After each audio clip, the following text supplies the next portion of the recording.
If you told me a few years back that I'd wind up at the center of a national news story because of one quick stop at a dusty Alabama gas station, I'd have laughed hard. But life's funny that way, isn't it?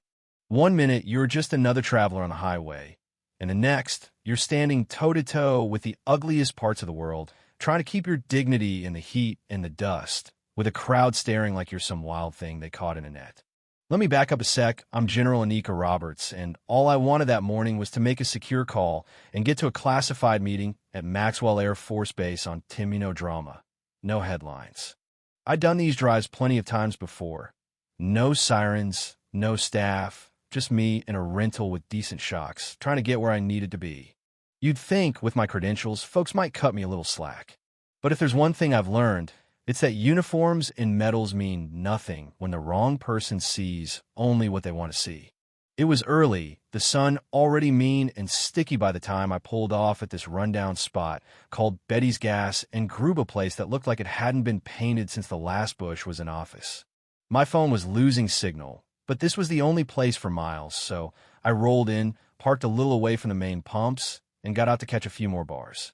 I was in plain clothes nothing that screamed military, and I figured I'd blend right in. That was mistake number one.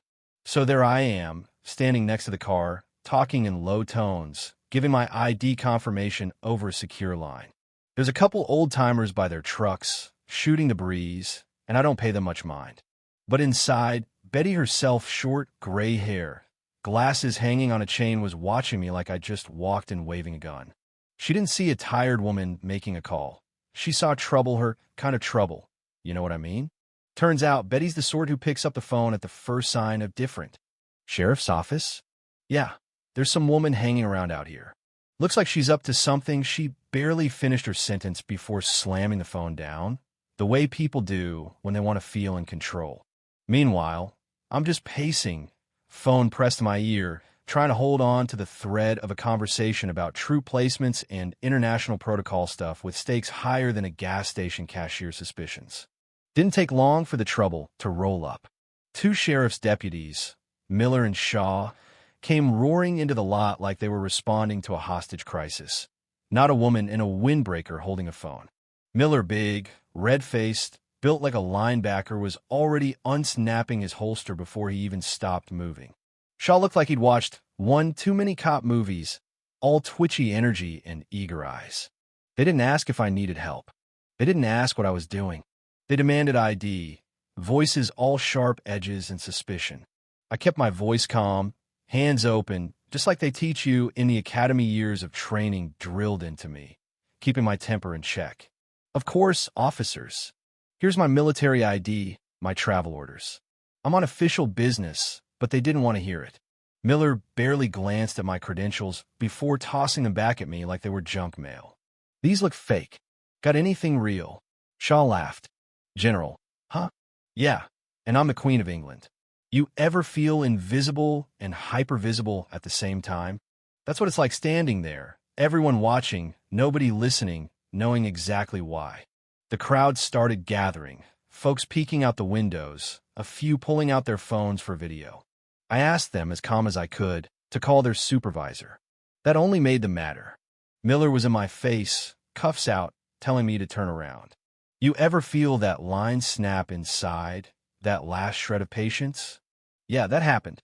I told him, clear as I could, you are detaining a general in the United States Army. This is illegal. He laughed, loud and ugly.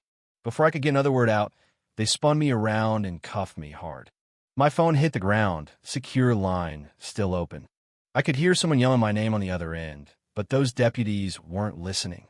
Miller shoved me against the car, crowd gasping, and for a second, I was just another black woman in cuffs, nothing more, nothing less. My medals, my service, my voice all erased. Back at headquarters, chaos was breaking loose. My line had gone dead in the middle of a classified call. Lieutenant Cole, watching the monitors, saw my location stuck at some no-name gas station and hit the panic button. Within minutes, the base scrambled a response. They didn't know if I was safe or if a national security breach had just happened over a cup of gas station coffee. Meanwhile, I sat on the curb, wrists burning, while Miller and Shaw tried to get me to confess to what I couldn't tell you. Betty, arms folded, watched from the door, like she was waiting to see justice done. Nobody lifted a finger to help. Shaw's radio crackled. Be advised, subject is federally protected. Release her immediately. That wiped the smirk off their faces fast. Miller couldn't get the cuffs off quick enough, mumbling something that might have been sorry, but wasn't.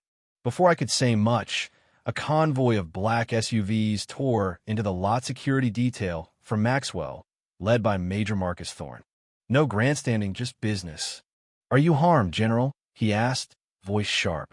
No, just a few scrapes, I told him, holding on my wrists. Thorne turned to the deputies. You're to stand down. There's a federal investigation pending. Miller tried to explain. Thorne shut him down. You had all the ID you needed, but you saw a black woman and made a call. That stung. You could feel the shift. The crowd was dead silent.